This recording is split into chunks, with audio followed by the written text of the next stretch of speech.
So in this section, we'll try and answer the question, what is worship? But it's not an easy question to answer, as I expect you're already thinking if you've been thinking about it.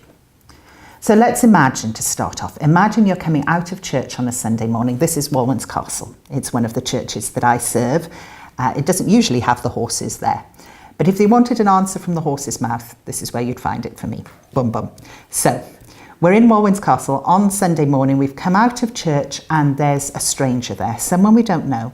And the stranger comes up to you and asks, what do people do in church? Now, of course, probably the best answer is meet me again here in a week's time. We'll go in together and find out. But put that answer on one side. And just have a think, and you might want to pause this while you think or you talk. What would you answer that stranger? What would you tell them that people do in church?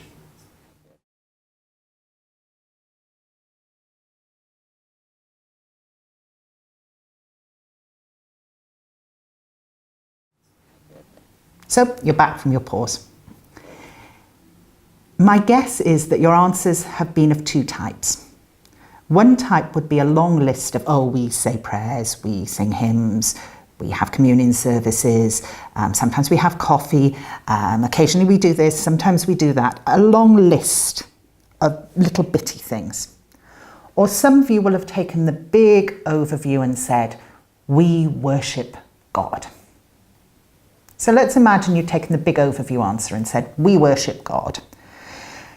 The stranger's next question is going to be, what do you mean by worship? And that's where it gets harder to answer. Now, those of you who know me know that I do a thing. When I've got a word that I'm finding it hard to define, I go online and I do an image search for that word, just to sort of ask the collective unconscious what they mean by it. And this is what the collective unconscious, as in a Bing image search, reckons worship is. Worship is people who look like they're in a pop concert, putting their hands in the air, or it's someone on the edge of a cliff with a beautiful light, again, throwing their hands in the air. So there you have your answer. As far as people know, worship is throwing your hands in the air. But those of us who are Anglicans and worship in church would probably find this a little strange in most churches. Now, actually, people do put their hands in the air in worship. They do it in three ways. There's this sort of thing, which is praise. And my guess is that this is what the image church is picking up. That moment when you just want to praise God and it's wonderful. And sometimes that happens in a big crowd of people. And sometimes that happens on your own when you're up against how beautiful the world can be sometimes. But there are other things people do with their hands in the air. Even in very traditional churches, you'll sometimes see the priest, when presiding at the altar, with their hands like this. It's a very ancient gesture called orate or orantes. It's a gesture of prayer. And sometimes in very evangelical churches, you'll see people doing this, particularly in hymns, and they're testifying. They are saying, these words are speaking from my heart. This is about who God is for me. So in some ways, the collective unconscious has got it right. Worship is about our relationship with God. It's about the relationship that calls out praise, that we want to pray, that we want to affirm that something wonderful is happening in our lives and we're part of it. But where I think it gets it wrong is this person standing on their own on the cliff. Because when we talk about worship as liturgy, as the subject you're studying, it's very rarely something you do on your own. We talk about private prayer or spirituality if we're talking about the alone stuff, but the worship is something we do when we come together. But if you're still having problems defining worship, you're not alone. And part of the problem is the English language. Because if you use a standard Bible like the NRSV, it's translating about 8 or 9 words in Greek as worship. So let's go back to the source and have a look at those words. Firstly, there's a word eusebio. It means to show piety. It was the usual word for what religious people did in the ancient world, but it's never used for Christian worship. Then you've got a word that's about duty, obligation and service. Actually, it comes in two forms, lateria and latreo. Then you've got another service word that's a bit different, liturgio. It means the work of the people. That's the one from which we get the word liturgy. You also have another word for worship, bowing down, prosokino. That's the most common, and particularly for the thing that Christians do. When the disciples meet Jesus at the end of Matthew, they bow down and worship him. It's that word for worship. You have a word, though, that's for being afraid of, that's also translated as worship. You have a word for honour, sibo. And you have a word that just means religion. They do religious stuff, threskia. So let's break those words down a bit and think about them in more detail. But you have the Bible references there if you want to check up and see how they're used in context, because the context that these words get used in is really important. When you're looking at them thinking, is this a word for what other people do, but the Christians do it a bit differently? Or is it a word for what the Christian writers are putting down and saying, this is what we do, as opposed to what other people do? So let's start with sibo. Sibo means honour, and the English word worship is this kind of word. It's a sibo word. It comes from worthship. So when you say you worship the mayor, you're saying you're worthship. You are worthy. You are someone who is worthy. And I suppose there's a bit of that when we worship God. We're saying to God, you are worthy of all honour and glory and blessing and praise. You're amazing. But there are some problems with worship as worship. I put up a picture of St. David's Cathedral, my own cathedral there, because it's a building built in stone to show this kind of worship to God. It's worship in a material form. It's meant to be beautiful, grand, imposing, the best that could be done at the time. But how much is our best ever worthy of God? How can we give back to God something that's worthy of him? You may know the hymn When I Survey the Wondrous Cross, and it's got that verse in it, were the whole realm of nature mine, that were an offering far too small. Love so amazing, love so divine, demands my life, my soul, my all. And then the other problem with worship as honour, as worship, is not just that you can't give God back his worth, but also our standards of what's worthy may not be God's standards of what's worthy. The way I like to illustrate this is an old sermon story. I don't know where it came from, but it's the sort of thing that gets ploughed up in sermons again and again. And it goes like this. Once upon a time, there was a church. And the people who went to that church had got rather old and rather tired, but week by week they met and they brought to God all the things that had happened in their week, their hopes and their fears for their families, the little things they did to try and make the world around them better. They were a community, they were a family. But the thing they really missed was the music. When they were young, they'd sung beautifully, but as they got old, their voices had cracked and they'd got tired. So they came up with an idea that maybe, if they raised enough money, they could hire in an opera singer, someone with a beautiful voice, and just that one Sunday there would be worship that was worthy of God, because this beautiful opera singer would sing this beautiful music in the way it was meant to be sung. So that's what they did. 2 years of fundraising, and finally they were able to afford the opera singer. And the opera singer came, and the church was full because a lot of people had come to hear this woman sing, and the music was beautiful. But all the 4 old women went home that night and dreamt, and in each of their dreams an angel came to them and said, Jane, Sarah, Jill, Martha, why was there no music in the church last Sunday? And they said, what do you mean? We had this opera singer, it was amazing, we'd saved for 2 years the music, oh, it was gorgeous. And the angel said, no. Every Sunday, the angels in heaven gather to hear the music from your church because it comes out of hearts that really love God. And in heaven, it sounds magnificent. And this week, the woman who came and just sang for money, we didn't hear a thing. So that's what I want you to think about as worship as honour. What, if you are thinking of worship as honour, how is God properly honoured? And is God properly honoured in the same way that things in the world are properly honoured? And it's a really, really hard question. But it's one worth asking. Let's move on to another idea. Worship is service. We say we have services, a service of morning prayer, a service of evening prayer. I find it quite funny in Welsh that we use the word gwasanaeth, and I see services on the motorway set up as gwasanaethau, and I think, oh yes, good, they're having morning and evening prayer. I'll just turn in here. And then I find cold stewed coffee and rather greasy food. But who does your worship serve? And how does it serve? Is having a service in a community a bit like the National Health Service? That it's there for people who have need to come in and get something that will feed their soul and send them out.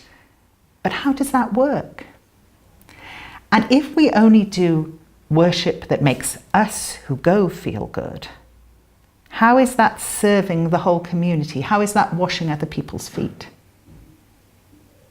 So again, if you think of worship as we have services, you have to wonder who your services serve and how they serve. Because if you think you're serving God, well, you're a little bit there.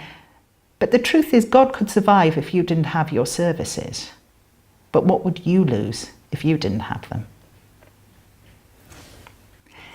Linked to the word for worship as service is another closely related word in Greek that means a job, an office, or a duty. Is it the duty, the job of God's people to worship, to be there Sunday by Sunday or day by day? There's some of that in our services. If you think about the 1984 Eucharist in the old Green Book, though I will tell you not to use the word Green Book in a while, but I'm doing it now because a lot of people know. You think about how those words right in the middle of the service come. It is meet and right and our bounden duty at all times and in all places to give thanks unto thee, O Lord, Holy Father, Almighty, everlasting God, through Jesus Christ our Lord. Worship isn't just an entertainment. It's a duty. It's a job. And just as the way you're a nurse because you do nursing, you are a Christian because you worship. Now that's a definition that not everyone would be happy with. But if you're a Christian who never comes together with other Christians to praise God, what evidence is there of your faith? If you look at what St. Paul says on this in Romans, he says, I appeal to you, brothers and sisters, by the mercy of God, to present your bodies as a living sacrifice, holy and acceptable to God, which is your spiritual worship. Your spiritual worship, the stuff that is going on in your soul, is partly about where your body is and what your body's doing. And if your body isn't in among the bodies of your fellow Christians, where is your worship? That's where I find this idea of the person alone on the cliff raising their hands as worship hard. I can see it as praise, I can see it as prayer, but worship is about something we do together. Okay, now I've given you a little lecture. Let's move on to something else, a different word. Worship is liturgy. The Greek word means the work of the people. And you're probably wondering why I put up a picture of the Severn Bridge. That's because in the ancient world, liturgy meant something very specific. It meant public works, a big public works like building a marketplace, building a bridge, holding a festival. It was something done for the good of the whole people, for the good of the whole city.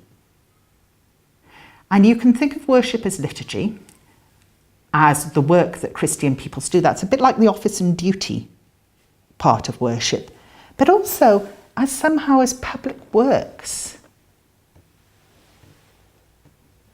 I find this one a bit strange, but I was talking to someone who was working on a council estate where the church had been closed.